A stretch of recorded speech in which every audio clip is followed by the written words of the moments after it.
બે દિવસની મુલાકાતે આવ્યા છે મહામહિમ રાષ્ટ્રપતિ એવા રામનાથ કોવિંદ। ત્યારે હાલમાં તો વિધાનસભા ગૃહ ખાતે પહોંચી ચૂક્યા છે અને ટૂંક સમયમાં હવે તેઓ ધારાસભ્યોને સંબોધન કરશે। અમૃત મહોત્સવ અંતર્ગત આ સંબોધન જે છે તેમાં ઉલ્લેખ કરવામાં આવશે।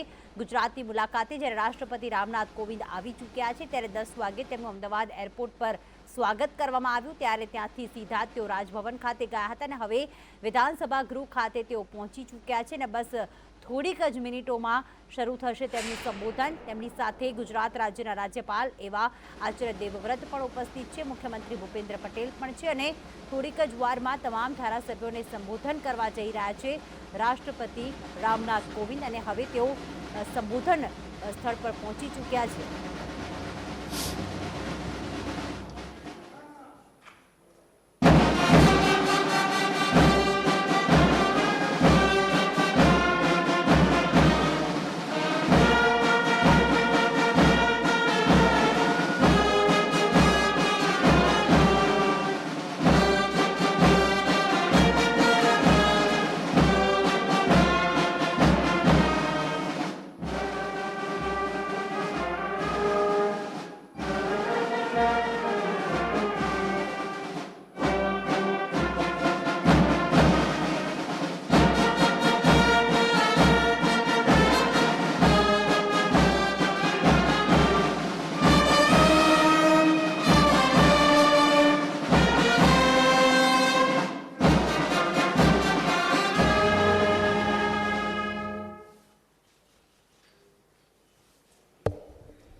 नमस्कार, स्वागतम, सुप्रभात।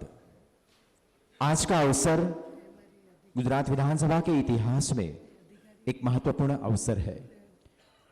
भारत के सम्माननीय राष्ट्रपति श्री इस सदन में पधारे हैं। अनुरोध करते हैं गुजरात विधानसभा के मान्यवर अध्यक्ष महोदया डॉक्टर श्रीमती नीमाबेन आचार्य को इस अवसर पर अपने स्वागत संबोधन हेतु।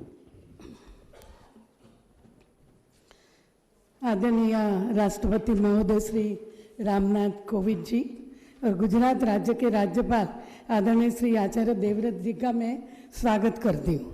गुजरात राज्य के आदरणीय मुख्यमंत्री श्री भूपेंद्र भाई, प्रतिपक्ष नेता आदरणीय श्री सुखराम भाई, विधानसभा के उपाध्यक्ष जेठा भाई, हमारे संसदीय मंत्री श्री राजेंद्र भाई और विधानसभा के एवं सभी सदस्यगण और पूरे हमारे मंत्रीगण और विशेष तौर से हमारे यहाँ 13 महिला सदस्य भी हैं और बहुत लोकप्रियता प्राप्त करके निडरता से हार्ड वर्क के सब लोग बहुत अच्छे से अपने अपने विस्तार में काम करते हैं।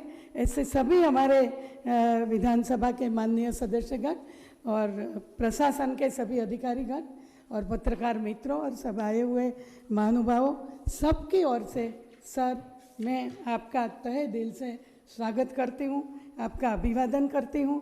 और आज इस अवसर पे जिस तरह से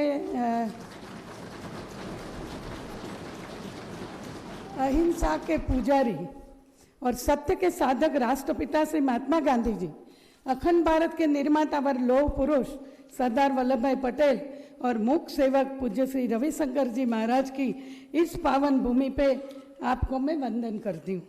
हमारे लिए यह अत्यंत गौरव की क्षण है जब गुजरात विधानसभा के इतिहास में पहली बार देश के राष्ट्रपति इस संबोधित करने वाले हैं।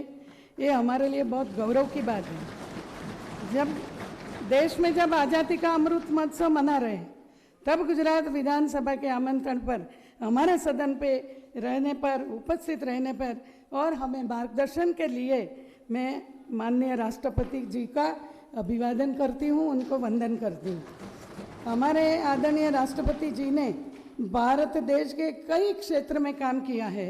उन्होंने एक समाज सेवी के माध्यम से, खुद वकील भी है, राज्यसभा के सांसद भी 12 साल तक रहे हैं और कमज़ोर, दलित, पीड़ित, शोषित, आदिजाति, अनुसूचित जाति सब के लिए उन्होंने बहुत कार्य हर एक क्षेत्र में किया है और ख़ास करके कॉलेज समय से अल्पसंख्यक महिलाओं के लिए भी उन्होंने कॉलेज में से ही काम शुरू किया था।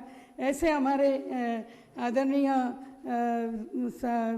राष्ट्रपति जी खास करके शिक्षण क्षेत्र में उन्होंने बहुत ही विशेष का अपना योगदान दिया है। आपको यह जानकर खुशी होगी कि हमारे राष्ट्रपति जी गुजरात से भी एक विशेष नाता रखते हैं। जब 1977 में देश में जनता पार्टी की सरकार बनी तब प्रधानमंत्री श्री मोरारजी भाई देसाई के वो निजी सचिव भी बने थे। गुजरात विधानसभा के इतिहास में विदेश उद्देश्य के साथ अब तक 6 विशेष बैठक बुलाई गई है, सिल्वर जुबिली, गोल्डन जुबिली, और आज हम खास आज़ादी के अमृत महोत्सव पे यहाँ पे डायमंड जुबिली के इस अवसर पे हमने विशेष सदन अपने आदरणीय राष्ट्रपति जी की उपस्थिति में उनके मार्गदर्शन में बुलाया है।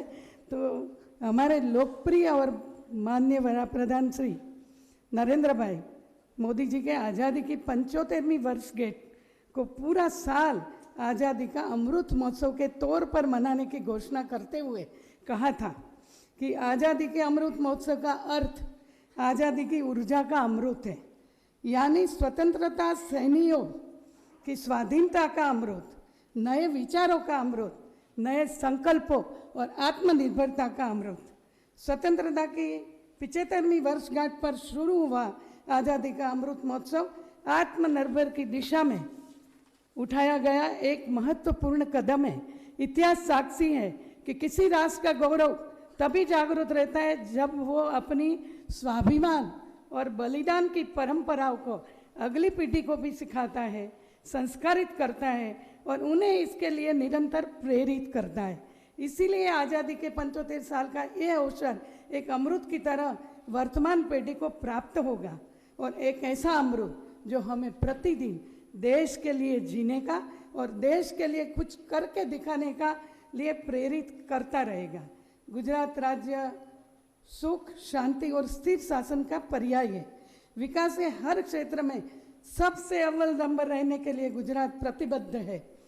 गुजरात की इस छवि के पीछे हमारे देश के लोकप्रिय प्रधानमंत्री श्री नरेंद्र भाई मोदी जी और अन्य सभी महानुभावों का कुशल और दूरंदेशी नेतृत्व रहा है।